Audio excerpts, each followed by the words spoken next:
Hi, welcome once again to M5's new English language learning program, Let's Speak English. I'm Gav Duncan, and I'm here on your TV screen to help you learn English. Now, are you sitting comfortably? Yes? Good. And are you ready for today's lesson? Yes? Good. Okay, well, let's learn English together. Now, do you know what week this is? No.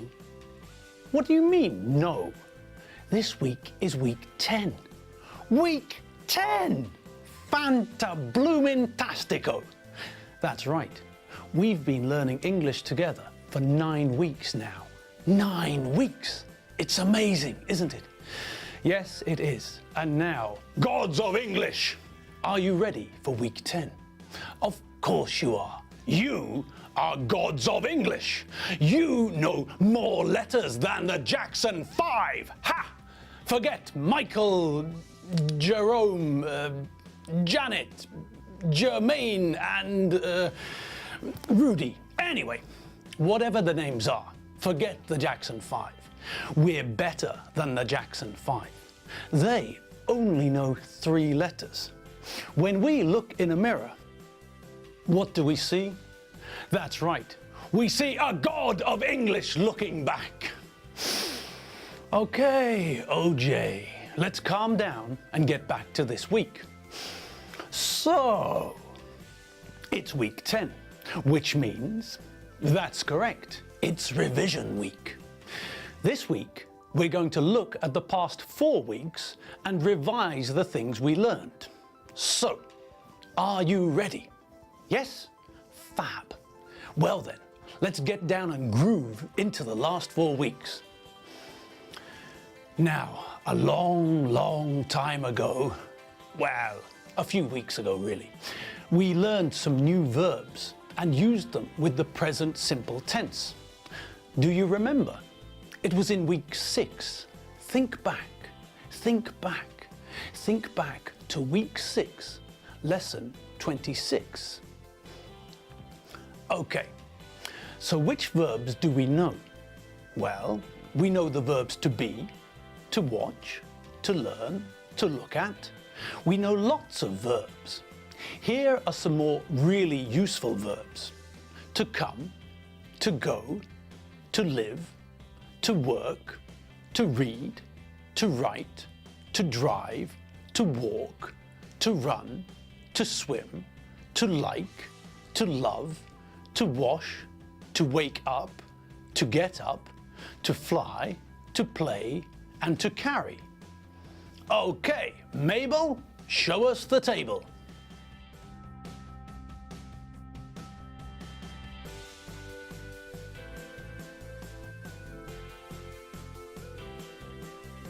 Okay, so now we know some more verbs.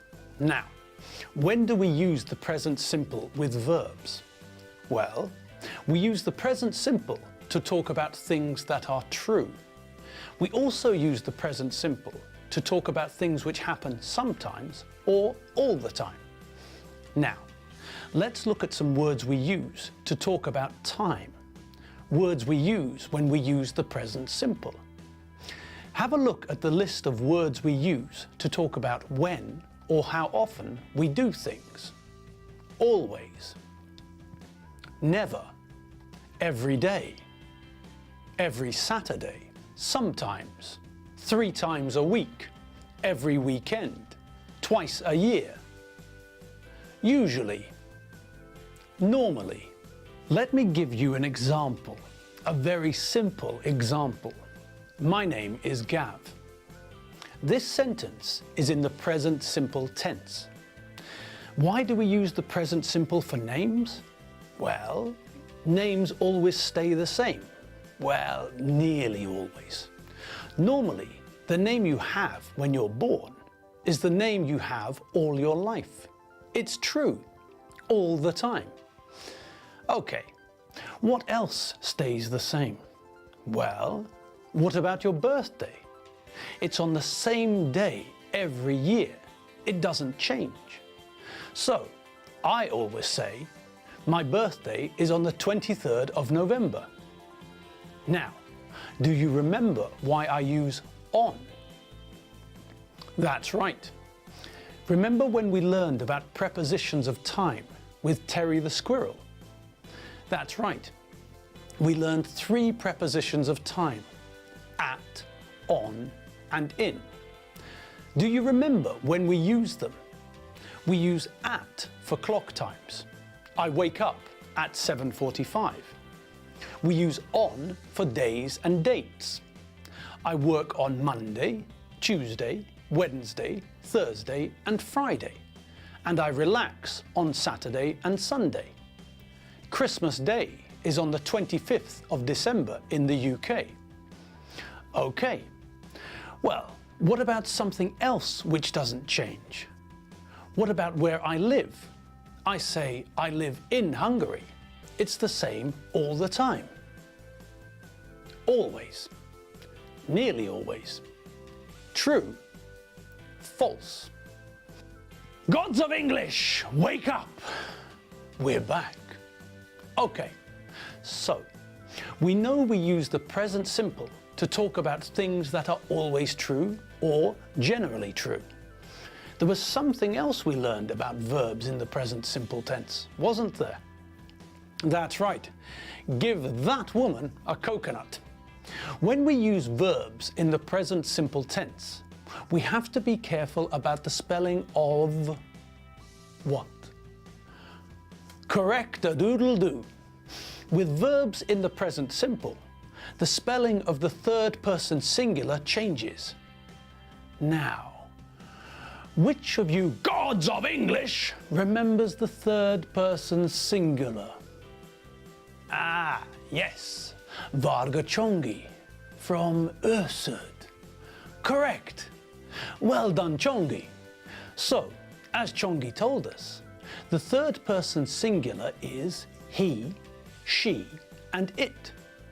So, when we use verbs in the present simple tense, we have to be careful with the third person singular, with he, she, and it, because the spelling of the verb changes. Good. Now, how does the spelling of the third person singular change in the present simple tense? Do you remember? This was in week 6 as well. We looked at the verb to read. Do you remember?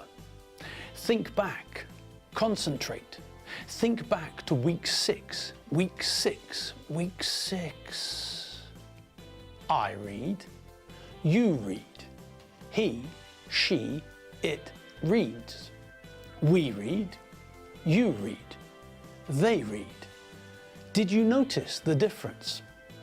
That's right. We use the same for everyone, but not for he, she, it. The third person singular, he, she, it, adds an S to the end of the verb. Do you remember vowels and consonants?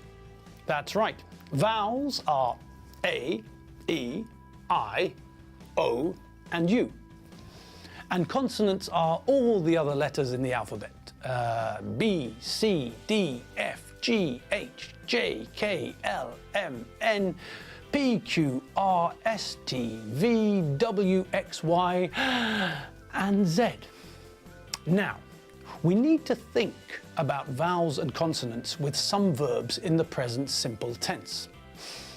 Look at these 2 verbs, to play and to fly. To play ends in vowel plus Y. This means that in the third person singular, he, she, it, we add S, like most verbs in the present simple tense. To fly ends in consonant plus Y. This means that in the third person singular, we change the Y to IES. I play, you play, he, she, it plays. We play, you play, they play.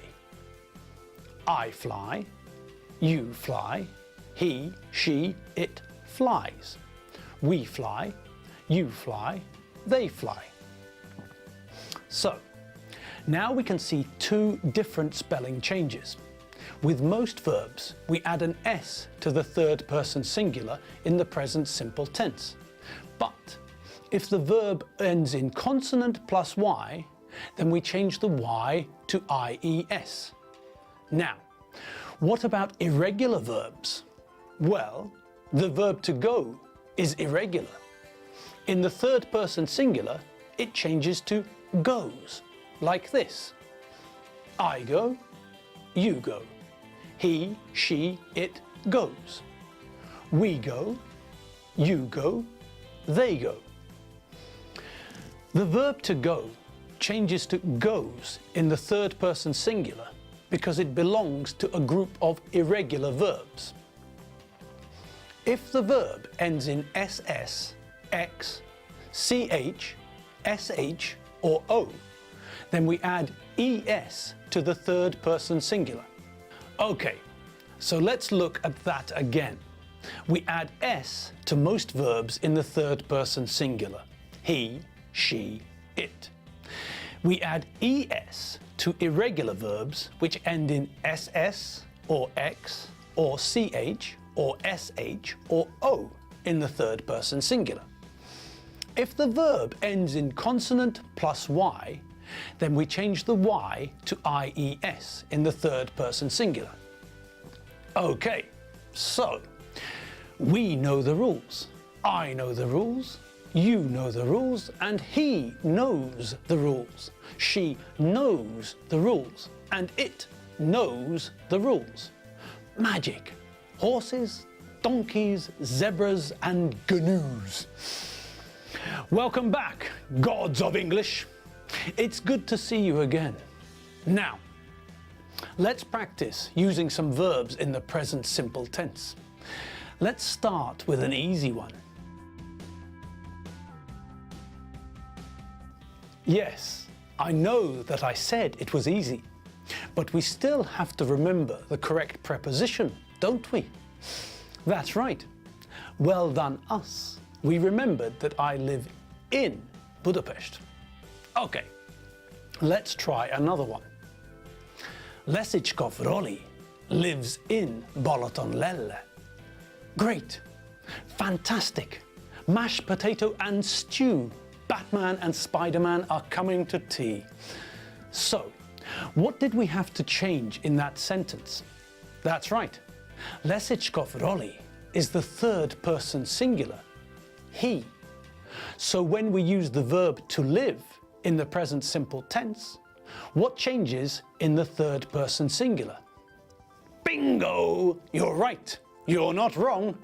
We add an S to the end of the verb to live. So live becomes lives. Anything else? Yes. We have to select the correct preposition for the town of Balatonlelle. In. Roli lives in Balatonlelle. So, the whole sentence is Leszicska Roli lives in Balatonlelle. Far out, man. So, let's recap. We now know how to deal with a verb in the present simple tense. We know what changes we have to make to the third person singular. If the verb is regular, we add S to the third person singular. He, she, it. He, she, it lives in Hungary. We add ES to irregular verbs which end in SS or X or CH or SH or O in the third person singular. He, she, it goes to Balaton twice a year. If the verb ends in consonant plus Y, then we change the Y to IES in the third person singular.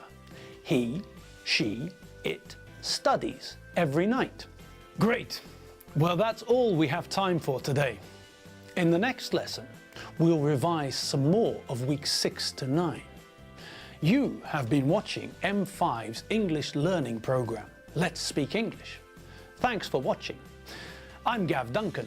I'm not Spider-Man, and I'm not Bruce Wayne or Batman. I'm Gav Duncan, and I'll see you next lesson for some more fun English revision. See you later. Bye.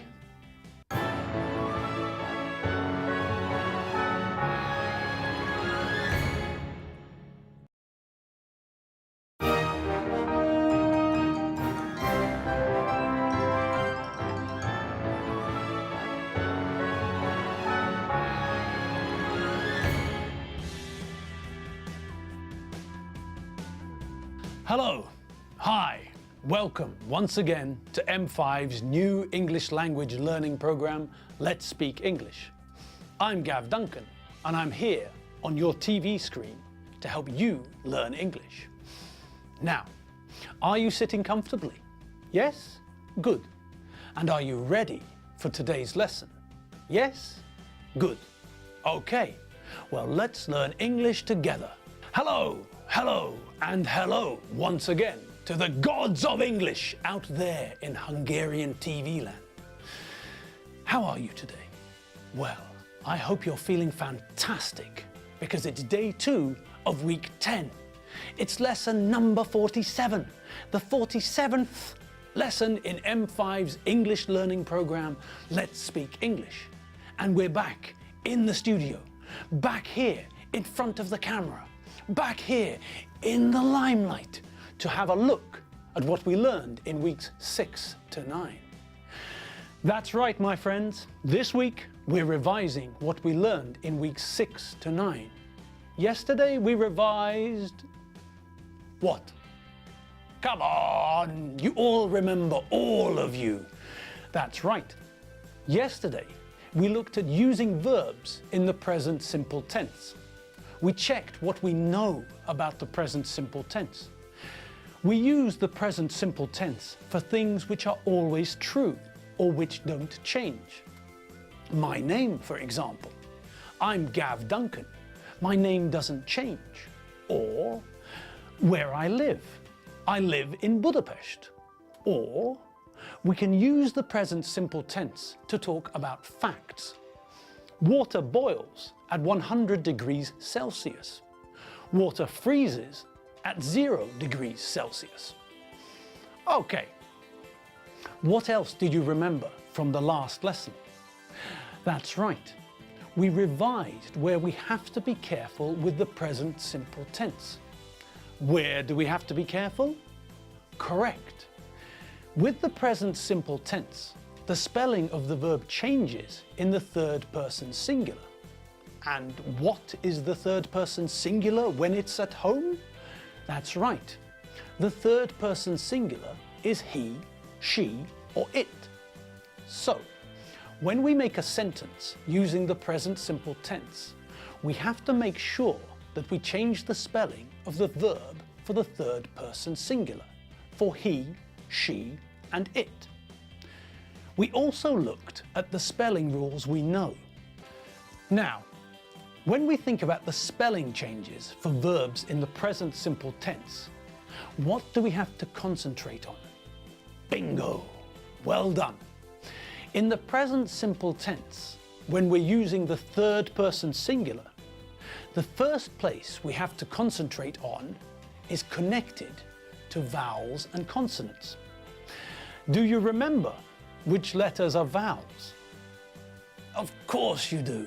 You're gods of English. You're better than the Jackson 5. Okay, so the vowels are A, E, I, O, and U. And the consonants? Well, that's easy. The consonants are the alphabet minus the vowels. B, C, D, F, G, H, J, K, L, M, N, P, Q, R, S, T, V, W, X, Y, Z. Okay, so what's the rule we have to remember about verbs, the present simple tense, the third person singular, and vowels and consonants? Well, if the verb ends in vowel plus Y, then in the third person singular, we add an S to the end of the verb, like this. Let's look at the verb to buy. I buy, you buy, he, she, it buys. We buy, you buy, they buy. Okay, good. Now what if the verb ends in consonant plus Y? Then what happens in the third person singular? Well, if the verb ends in consonant plus Y, in the present simple tense, in the third person singular, he, she, it, we replace the Y with IES, like this. I fly, you fly, he flies, she flies, it flies. We fly, you fly, they fly. So, now we can see two different spelling changes. With most verbs, we add an S to the third person singular in the present simple tense. But if the verb ends in consonant plus Y, we change the Y to IES. Okay, so far so good. So far so groovy. But what about our old friends, the irregular verbs? What happens to the spelling of the third person singular of an irregular verb in the present simple? Well, let's look at an irregular verb, the verb to do. Because verbs like do and go are irregular, in the third person singular, the spelling changes by adding ES, like this. I go, you go, he goes, she goes, it goes, we go, you go, they go. The verb to go is irregular. The verb to do is irregular. If the verb ends in SS or X or CH or SH or O, then it's an irregular verb. If it's an irregular verb, then we know that in the present simple tense, the third person singular adds ES. Brilliant! Banana, braces, buckle, brain, bing, bing, bong. And on we go. Now, also in week 6, we looked at daily routine. We looked at my daily routine. Do you remember my daily routine? Think back. Concentrate. Feel the power of the gods of English. Week 6, lesson 27. Week 6, lesson 27. I wake up at 7:45. I get up at 8 o'clock. I have a shower. In the shower, I wash myself. I wash my face, my armpits, my torso, my legs, my knees, my feet, and everything else. Then I shave. After my shower, I dry myself with a towel and brush my teeth. Then I put on some antiperspirant. I don't comb or brush my hair, I just put some gel in my hair. When my hair is perfect, I get dressed. I put on my socks and pants, and then I put on my jeans and a t-shirt. If I'm cold, I put on a sweatshirt or a jumper. When I'm dressed, I make breakfast. I cook eggs for breakfast. My wife, Evie, likes fried eggs. I like omelettes. We drink coffee and mineral water for breakfast. I like sparkling mineral water, water with bubbles. Evie likes still mineral water, water without bubbles. After breakfast, I wash up the dishes. Then we start work. And we're back. Do you remember what we learned next? That's right. We learned how to make a negative sentence using the present simple tense. How do we make negatives with the present simple tense? Well, I'm sure you all remember. But let me tell you once again, to make a present simple sentence negative, we need to use don't or doesn't. We use the negative version of the verb to do when we want to make a present simple negative sentence. We use don't or doesn't and then add the verb in the infinitive. I like pizza is a positive present simple sentence. To make the sentence negative, we add the negative part of the verb to do, don't for the first person singular, and then add the verb. So, I like pizza becomes I don't like pizza. Simple. If the sentence uses I, or you, or we, or you, or they, we use don't plus the verb to make the negative version. If the sentence uses the third person singular, then we use doesn't to make the negative version. She likes pizza becomes she doesn't like pizza. Now, there's something else about negative sentences using the present simple, isn't there? That's right. We have to be careful that we use the infinitive after don't or doesn't. In a negative sentence, the third person singular doesn't change. The change is in the doesn't part, so we don't need to change the third person singular part. When we make a negative sentence for the third person singular, we don't add anything to the verb. We just use doesn't and then add the infinitive. Would you like to see that in a table? I bet you would. Think of the table from lesson 27. Think hard. Concentrate, concentrate.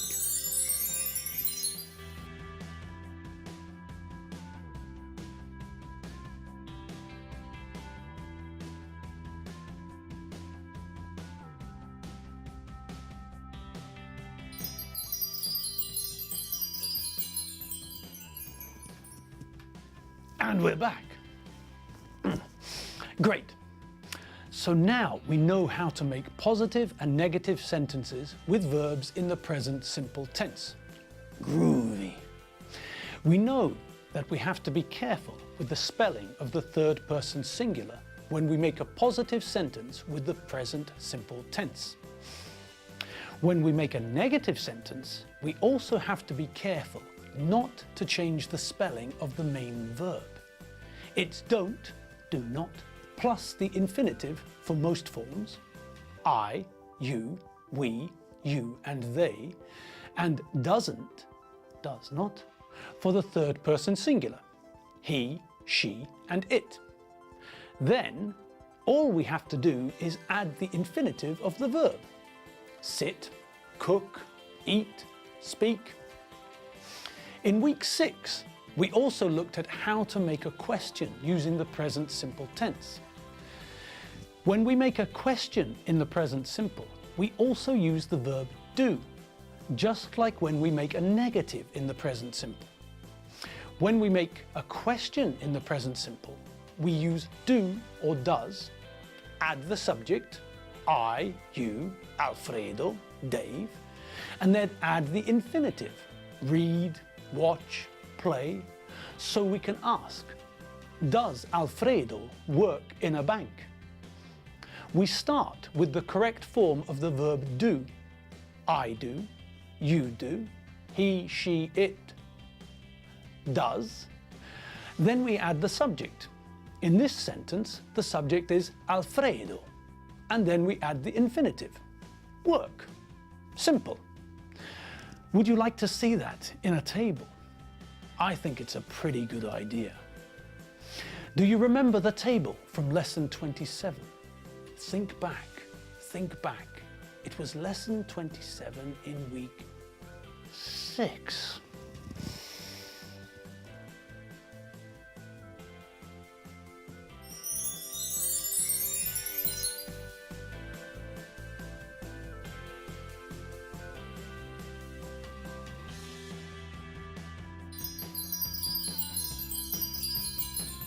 And we're back. Okay, so as we can see, we use do for I, you, we, you, and they. And we use does for the third person singular, he, she, and it. Now, what else did we learn in the past few weeks? Well, after we learned about the present simple tense, the positive form, the negative form, and the question form, we looked at occupations and jobs. And that's where we're going to pick up next lesson. Yes, I'm afraid we've run out of time. That's all the time we've got for today's lesson. Next lesson, we'll start with the jobs and occupations, I promise. Okay, well, in case you'd forgotten, You have been watching M5's English language learning program, Let's Speak English. I'm Gav Duncan.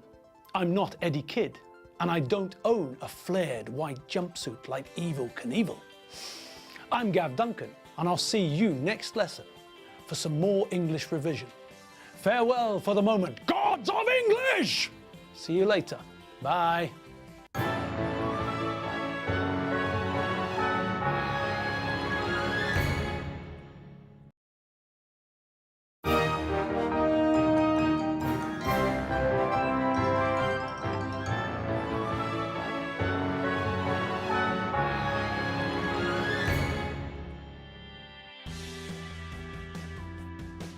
Hello, hi, welcome once again to M5's new English language learning program, Let's Speak English. I'm Gav Duncan, and I'm here on your TV screen to help you learn English. Now, are you sitting comfortably? Yes? Good. And are you ready for today's lesson? Yes? Good. Okay, well, let's learn English together. Good day to you, gods of English. How are you? Good, I hope. No, great, I hope. Well, welcome one and welcome all. Here we are again. Me on this side of the TV screen, and you gods of English, you immortals who know more than the Jackson 5, Jerome, Mike, Bob, Janet, and the other one. Anyway, forget their names. It's not important. What is important is that you are the gods of English. Together, we're learning English with the assistance of the television. M5 have put me here in the studio, and you're there, sitting down, learning English with a cup of tea or a cup of coffee. Excellent. Eagle, egg, Ethiopia, Earl, snail. Okay, back to the ground floor. Right on. All right, who remembers the last lesson? You all do. Blimey. That's good. Okay, so you remember that in our last lesson, we looked back to week 6. We looked at making positive and negative sentences with the present simple tense. And then we revised how to make questions with the present simple tense. Okay, let's recap ever so quickly. So, if we want to make a positive sentence with the present simple tense, what do we have to be careful with? Correct-a-doodle-doo. We have to be careful with the spelling for the third person singular form of the verb. Good.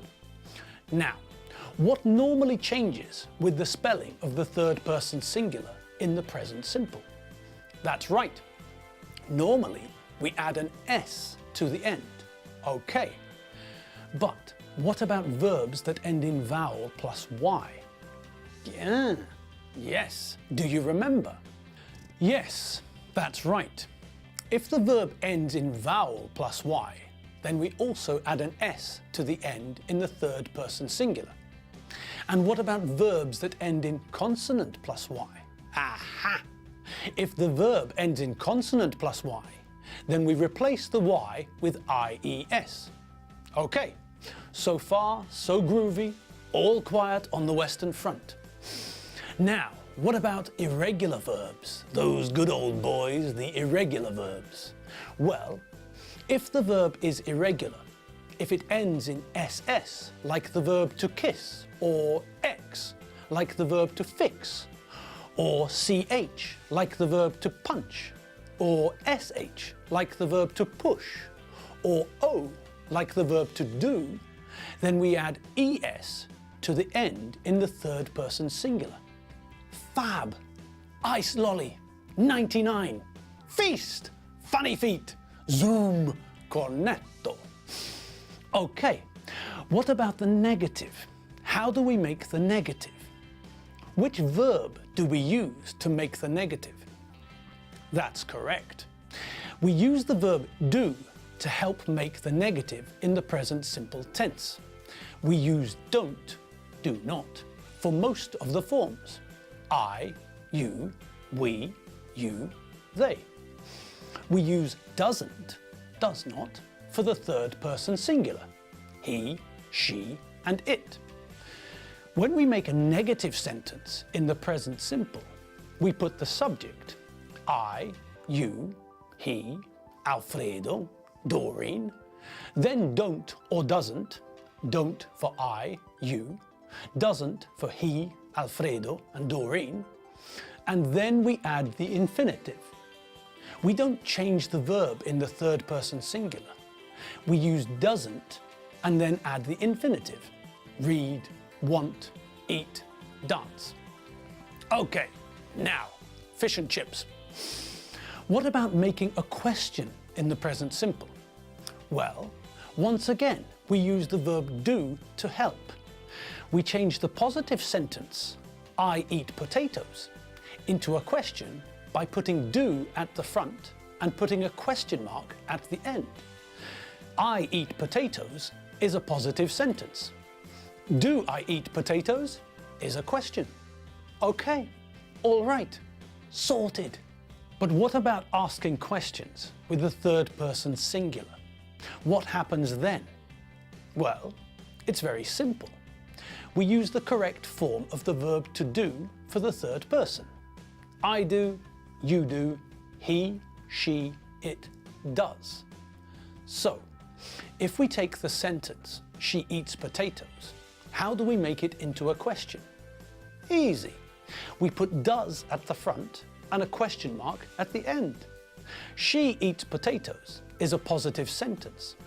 Does she eat potatoes is a question. Simple, easy, not difficult. Certainly not a problem for the gods of English. Okay, good. Now, where are we? Oh yes, here we are. You and me, on different sides of the TV screen. And what's coming next? That's right, that's not wrong. At the end of the last lesson, I said we'd look at the jobs and occupations. Okay, let's see what we know. Well, we learned some jobs in week 6, didn't we? We learned that someone who cuts and sells meat is a butcher. We learned that someone who helps a doctor is a nurse. We learned that someone who defends our country is a soldier. We learned that someone who works with teeth is a dentist. We learned that someone who cleans houses or flats or offices is a cleaner. We learned that someone who drives a bus is a bus driver. We learned that someone who works in a shop is a shop assistant. We learned that someone we pay in a shop is a cashier. We learned that someone who brings us food and drink in a restaurant is a waiter. We know lots of different jobs and occupations. Let's see those in a list, shall we?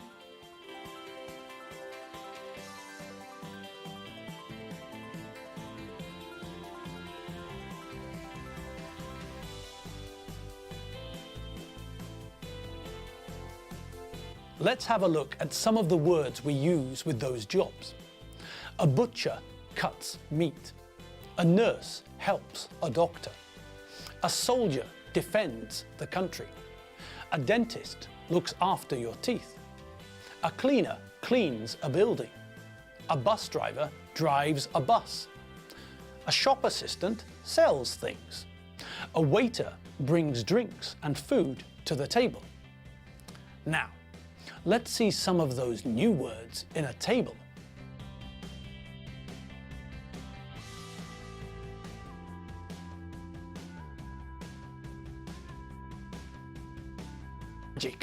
Magic sticks. Great. Now, what else did we learn in the last few weeks? What did we learn in week 7? Do you remember? Well, in week 7, we discovered a strange phenomenon: uniform and university. Do you remember? We were talking about nouns, vowels, and consonants. Are there any bells ringing? It was in week 7. Lesson 31. Think back, think back, think back to week 7.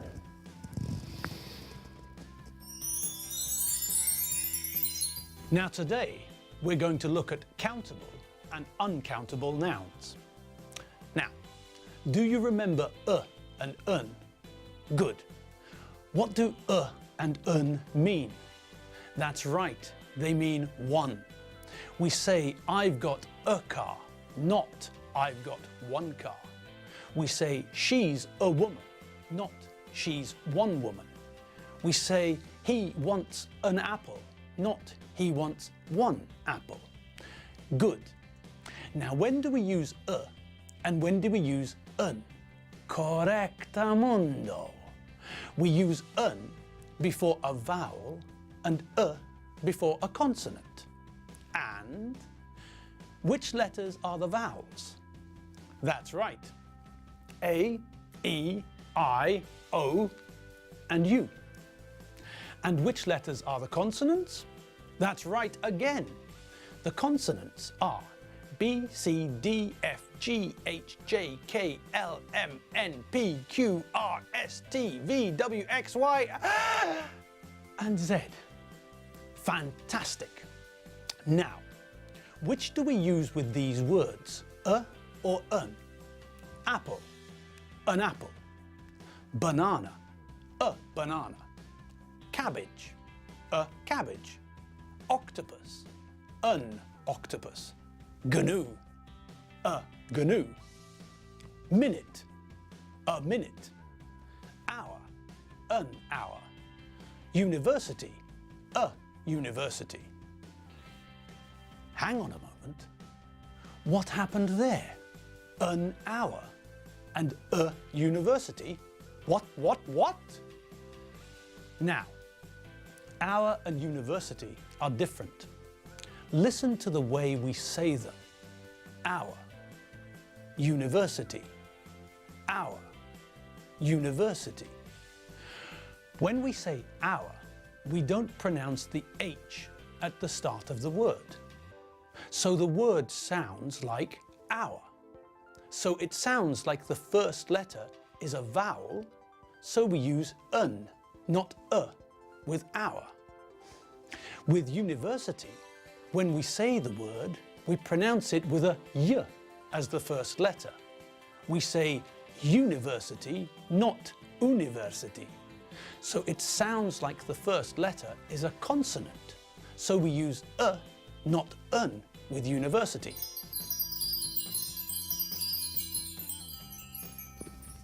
And we're back in the land of the living. Good gravy. Good groovy gravy with potatoes and Yorkshire pudding.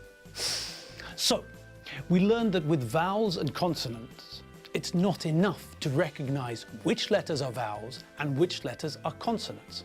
Sometimes the pronunciation of the word, how we say the word, how we pronounce the word is very important. Now, in English, nouns are either countable or uncountable. If we can use numbers with a noun, then the noun is countable. Do you remember lesson 31? Think hard, think back. Lesson 31, lesson 31, lesson 31.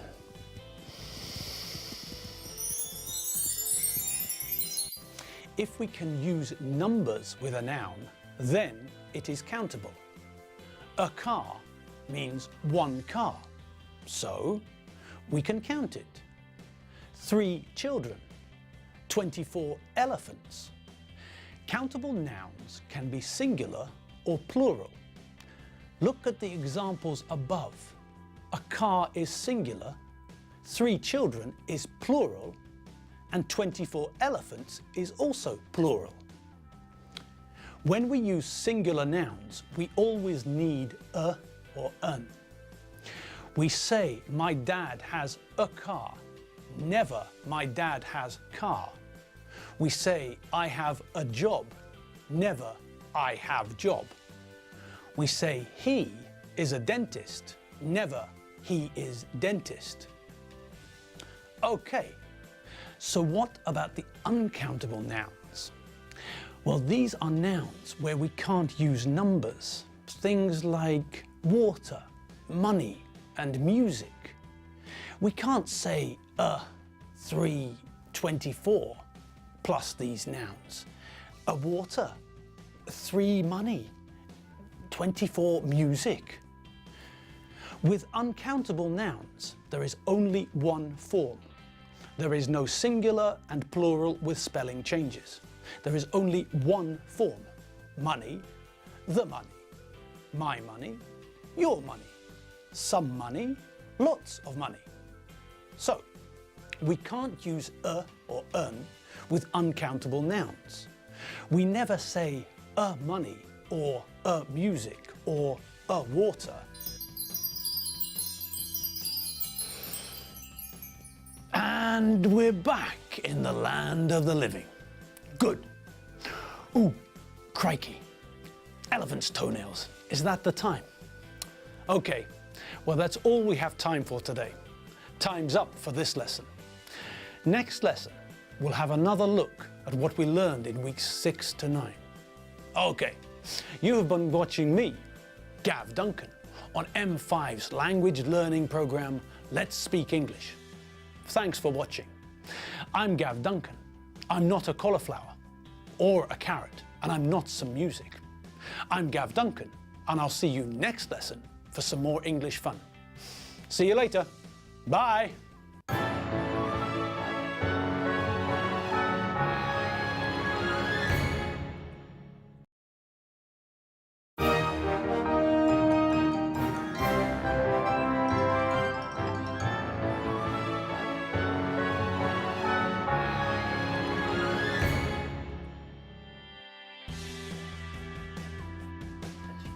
Hello, hi, welcome once again to M5's new English language learning program, Let's Speak English.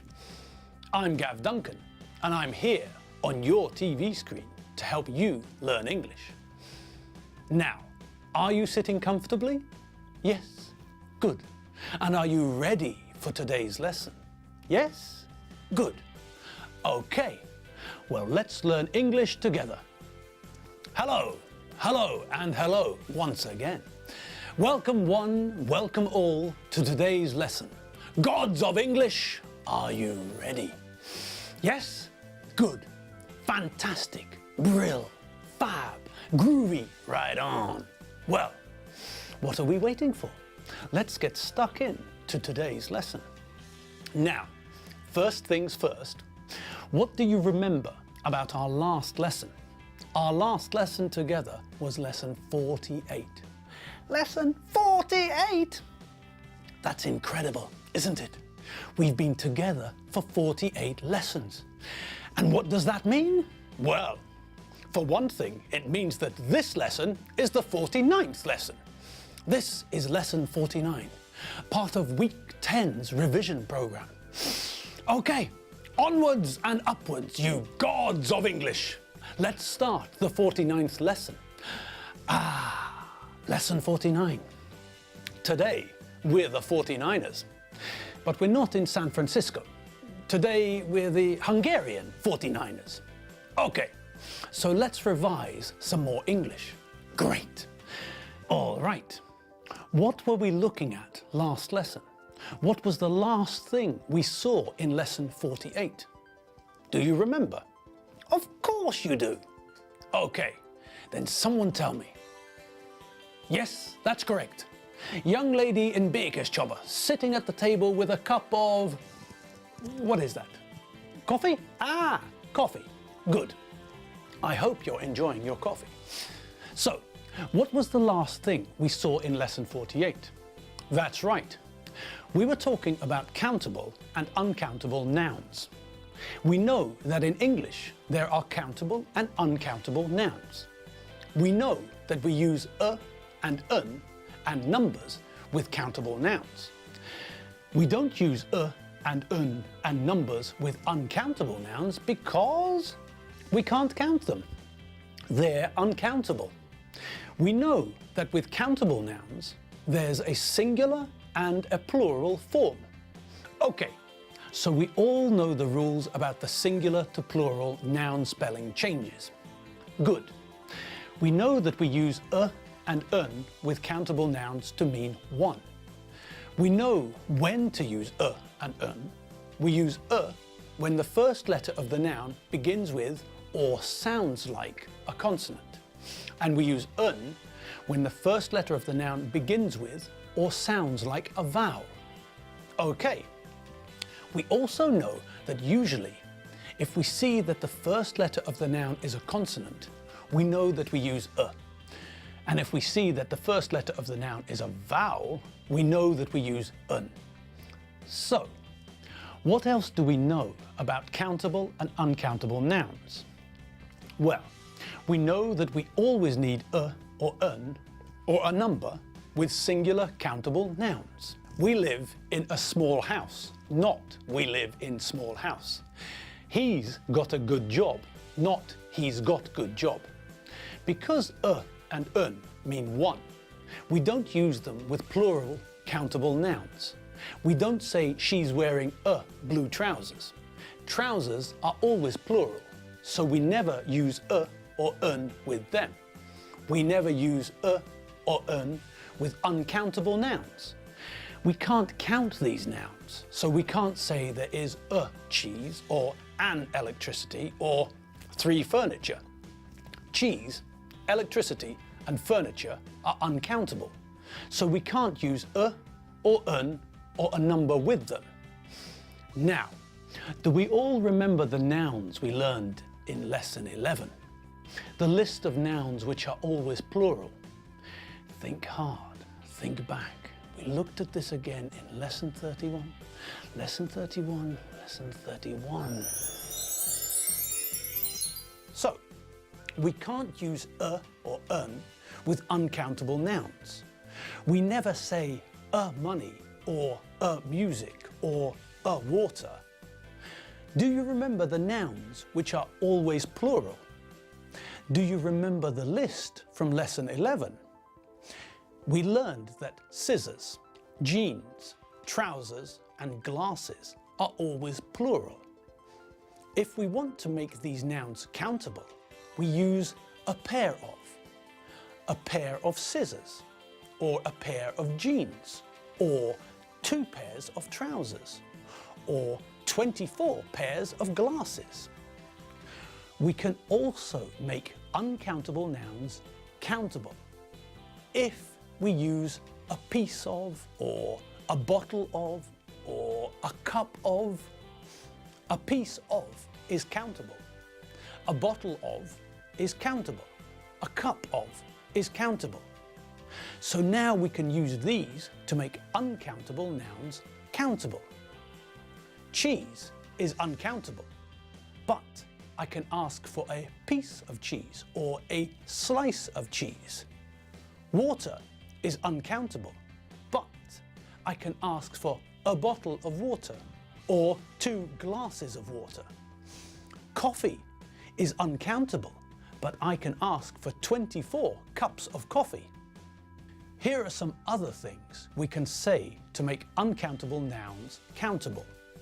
A bowl of, a piece of, a carton of, a bottle of, a can of, a bar of, a game of. So, rice is uncountable, but we can count a bowl of rice. Cheese is uncountable, but we can count a piece of cheese. Milk is uncountable, but we can count a carton of milk. Beer is uncountable, but we can count a bottle of beer. Soft drinks are uncountable, but we can count a can of Fanta, or Coke, or Pepsi. Soap is uncountable, but we can count bars of soap. Tennis is uncountable, but we can count a game of tennis. Right. Look at the following pictures and decide if the noun is countable or uncountable. If it's countable, we also have to decide if we need a or un. Cheese, sand, a car, a toothbrush, a computer, a telephone, water, blood, chocolate, coffee, a cup of coffee, spaghetti, a bowl of spaghetti. Right, let's practice making uncountable nouns countable. Use the words in the box to make the uncountable nouns countable. We use a, of. Here's a couple of examples. A carton of orange juice, a glass of milk, a bar of chocolate, a cup of tea, a loaf of bread, a bowl of soup, a sheet of paper, a slice of salami, a jar of honey, a can of tuna. Good. Now, there's a new word there, isn't there? That's right, loaf. A loaf of bread. Well, what's a loaf of bread? A loaf of bread is bread we buy in one piece. When we take the loaf of bread home, we slice it and eat it. But when we buy it, it is one loaf of bread. What else was in the list?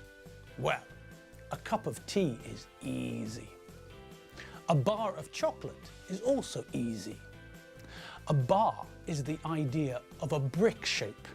So we could have a bar of soap, or a bar of chocolate, or a bar of gold.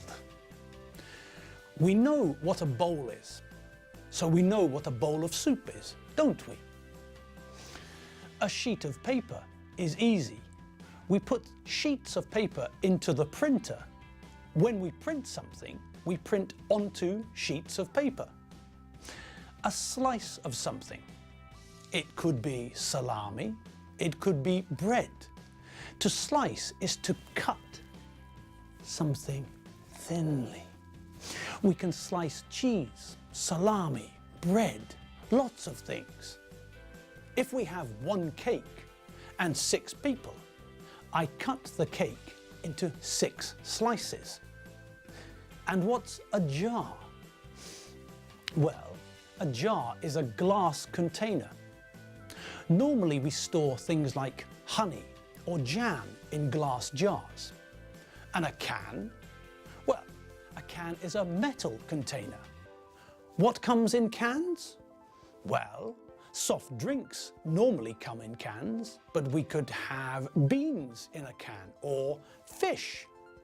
There are lots of things we get in cans. When we have a can, there's something else we need too. That's right. If we want to open the can, what do we need? Correct. We need a can opener. And we're back. Good. Did you have a nice trip back? Great. Magic. Now, what else did we learn in weeks 6 to 9? Well, in lesson 32, the 32nd lesson, we learned some more ordinal numbers. We learned that the ordinal numbers from 20 to 100 are very simple. Just like the cardinal numbers from 20 to 100 are very simple. Do you remember how we made ordinal numbers from 20 to 100? It was lesson 32. Lesson 32. Lesson 32. Okay, now we know how to count from 1 to 100. We know that when we get to 20, it becomes easier. There's a pattern that we can see, a logic we can use. Do you remember the pattern? That's right. We take 20, add a hyphen, and then add a number between 1 and 9. 21 is 21. 25 is 25. 29 is 29. Okay now, what about ordinal numbers beyond 20? Well, that's simple. We know the ordinal numbers from 1 to 9, don't we? Yes, of course we do. First, second, third, fourth, fifth, sixth, seventh, eighth, ninth. Okay, so thinking logically, what do you think we do after 20th? That's right. We take 20 and add an ordinal number between 1 and 9. Simple. So, 21 is a cardinal number. But what's the ordinal version? That's right, 21st. We take 20, add a hyphen, and add an ordinal number from 1 to 9. Easy. So, what are the ordinal numbers from 20 to 29? 21st, 22nd, 23rd, 24th, 25th, 26th, 27th, 28th, 29th. And what comes next? That's right, 30th. Now, like 20th with 30th, 40th, 50th, 60th, 70th, 80th and 90th. We change the Y to I before we add the th, so they look like this: 30th, 40th, 50th, 60th, 70th, 80th, 90th. All right, fab, terrific, triffid, yucca, palm tree. So, now we know all the numbers from 0 to 100. And we're back. Oh, and just in time. We're out of time for today's lesson. Blimey, time flies when you're having fun, it's true. Well, I had fun today, and I hope that you, gods of English, out there in Hungarian TV land, also had fun. You've been watching me, Gav Duncan, on M5's English language learning program, Let's Speak English. As I said, I'm Gav Duncan. I'm not Bungle from Rainbow, and I'm not Danger Mouse or Penfield. I'm Gav Duncan, and I'll see you next lesson for some more English fun. See you later. Bye.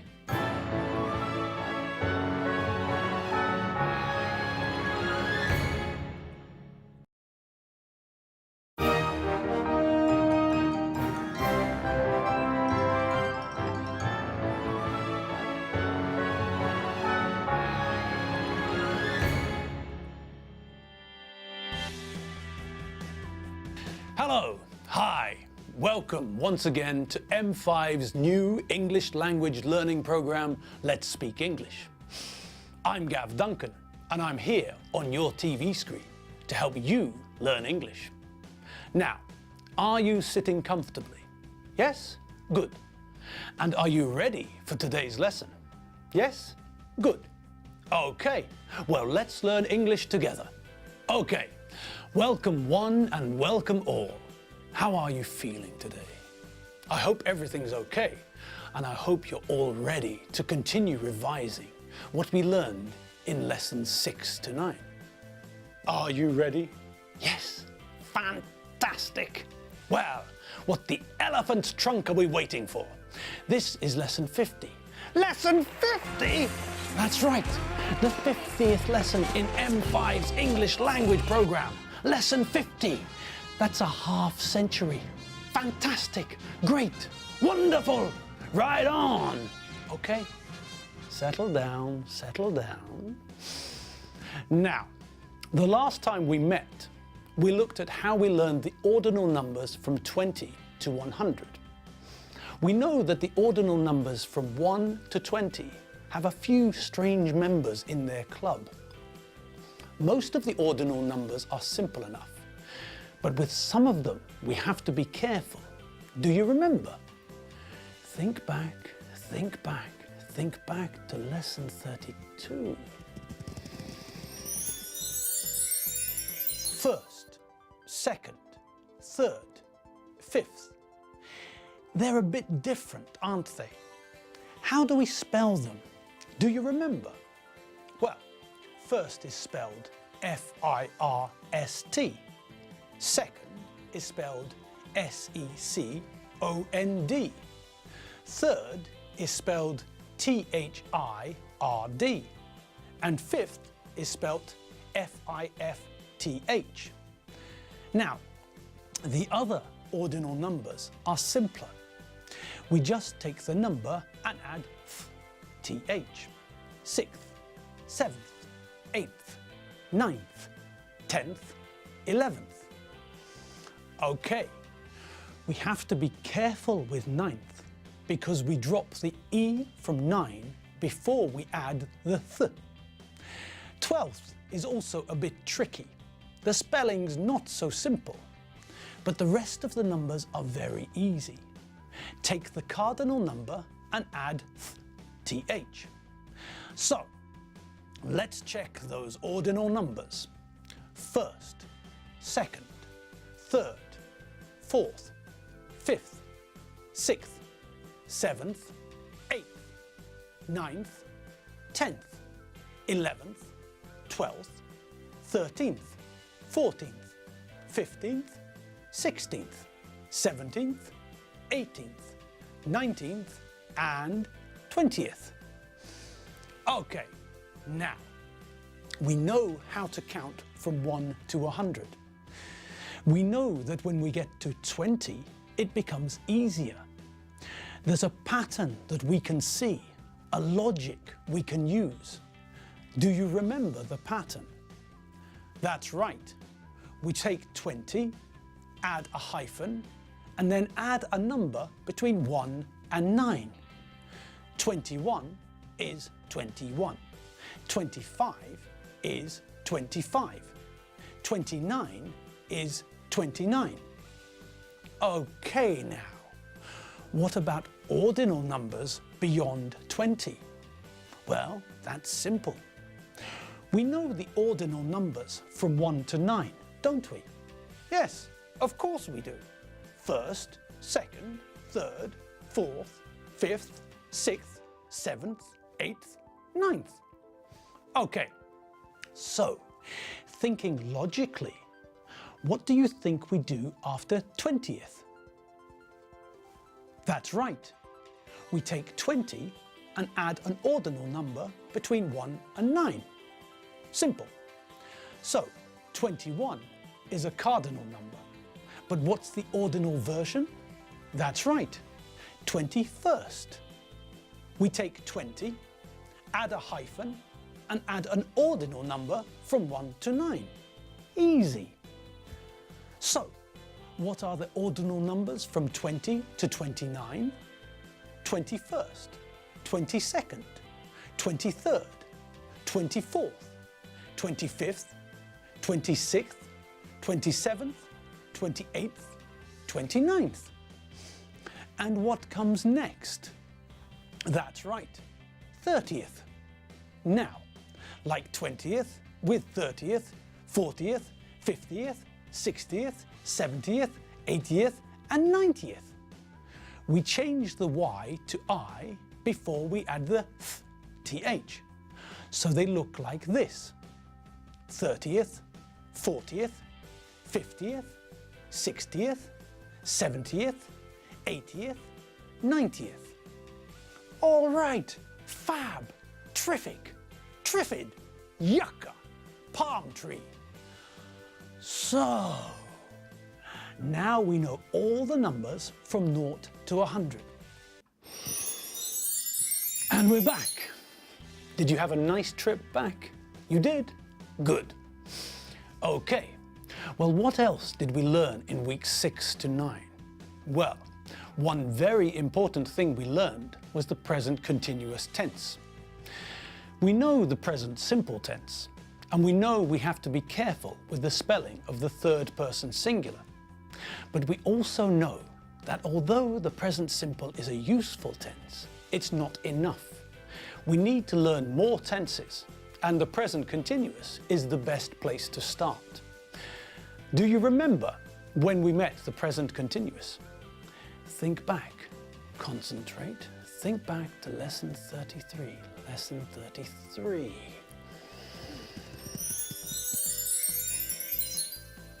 We use the present continuous tense to talk about now, about what is happening now. If something is happening now, we need the present continuous tense. I'm talking to you. That sentence is the present continuous. I'm talking to you now, so I'm using the present continuous. I'm standing in front of a camera. Again, what tense is that? That's right, I'm using the present continuous tense. Why am I using the present continuous tense? Because I'm talking about what I'm doing now. Now, this minute. Okay, let's look at how we make the present continuous tense in English. Look at the sentences I said. I'm talking to you. I'm using the present continuous. I'm standing in front of a camera. Okay, so we can see that the present continuous is made up of two parts, I'm and ing. Now, what's the first part? Do you recognize it? We've seen it somewhere before. It's part of a verb we know. That's right, it's the verb to be. Do you remember the verb to be? Do you remember the form of the verb to be? Here's a quick reminder. So, that's the verb to be. Remember, all the forms are the same except for the first person singular and the third person singular. The first person singular form, I, is am. The third person singular form, he, she, it, is. Okay, so to make the present continuous, we first need the verb to be. In the example sentences, we can see the short form of the verb to be, I'm. I can also use the full version, I am. Now, what about the next part of the present continuous? Talking, using, standing. We add ing to the infinitive. So, to make the present continuous, we start with the verb to be in the correct form. I am, you are, he, she, it is, we are, you are, or they are. And then we add a verb with ing. So, I am talking, or I'm talking. You are watching TV, or you're watching TV. I am standing in a studio, or I'm standing in a studio. So, the present continuous isn't hard. We know the verb to be, and we can easily add ing to another verb, can't we? Of course we can. Great! Now, what do we have to be careful of in English? That's right. In English, we normally have to be careful with spelling. Remember, we have 5 groups of spelling when we change singular nouns into plural nouns. We also have spelling changes in the present simple tense. Do you remember? That's right. In the present simple tense, the third person singular changes, doesn't it? In the present simple, in the third person, we normally add an S. Sometimes we add ES, and sometimes we change the ending Y to IES. Well, we know about the spelling changes for the present simple. What about the spelling for the present continuous? What happens to the third person singular? Do we have to change the spelling for the third person singular in the present continuous tense? No. All we have to do is put the correct form of the verb to be and then add the ing version of the verb. Now, when we want to make the ing form of a verb, what do we have to be careful about? The first thing we have to be careful about is if the verb ends in E. If the verb ends in an E, like for example, make or drive or bake, then we remove the E before we add ing.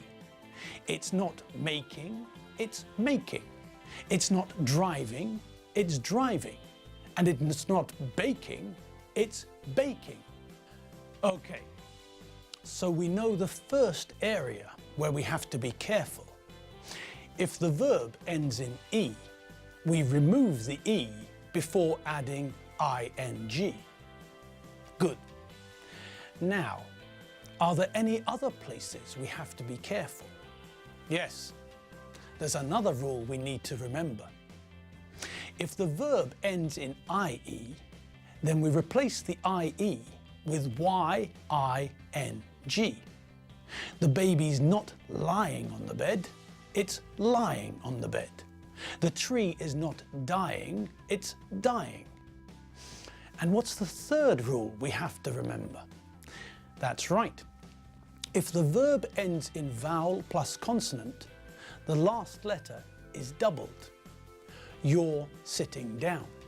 He's swimming. We're running. Okay, so now we know where we have to be careful.